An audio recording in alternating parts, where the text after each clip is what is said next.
Oilam bilan biz bugun O'zining 40 minglik setlari bilan tanilgan Rixos tog'ora markazidamiz. qani ketib bir ko'ramiz. Ketdik.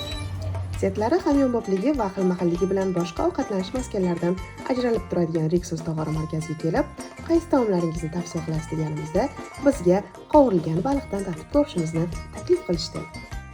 Rixosda baliq mavsumini o'zimiz boshlab beradigan bo'ldik. Bu yerda baliqlarni qo'l bilan tutishyapti. Ko'p kuttirmay did bilan bezatilgan bir o'tirishda 3 kishi bemalol to'yib ketadigan baliqlarimiz ham kelib qoldi. Buni go'zalligini meni ye deb qizarib turishini qarang. Biz 1 kilogramm qovurilgan baliq, 2 xil salat, ichimlik va non aytgandik. Nonlar aynan Rixosning o'zi tayyorlashini eshitib hayron qoldik. Bu ma'lumot biz uchun yangilik bo'ldi. Siz uchunchi? Taomlarning har biri o'ziga yarasha ta'mga ega, lekin bugun yegan balig'imiz ancha paytgacha esdan chiqmaydigan mazani berdi.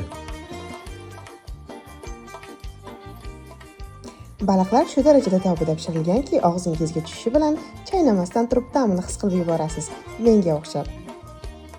Rixosda taomlar shu darajada xilma-xilki, nafaqat o'tirib ovqatlanish, balki yo'l-yo'lakay olib ketish uchun ham istalgan narsangizni topishingiz mumkin.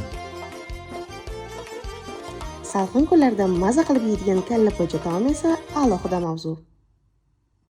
Kallalarni ishtaha ochib turishini qarang. Norilar ko'rib turganingizdek, shunaqa mayin to'g'rab, sochib tayyorlab beriladi. To'y va tadbirlar uchun tog'oralar assortimenti juda katta. Agar faqat shirinlik yeyman desangiz, tanlov imkoniyati ko'p bo'lib, bir bo'lak shirinlikka bemalol to'yasiz.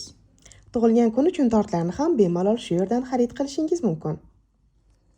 Va albatta mashhur 35 mingdan 40 ming so'mgacha bo'lgan setlar xizmati non, choy, salati ichida.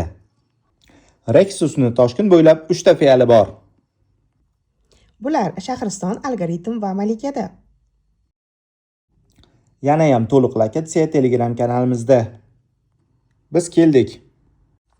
Siz qachon kelasiz?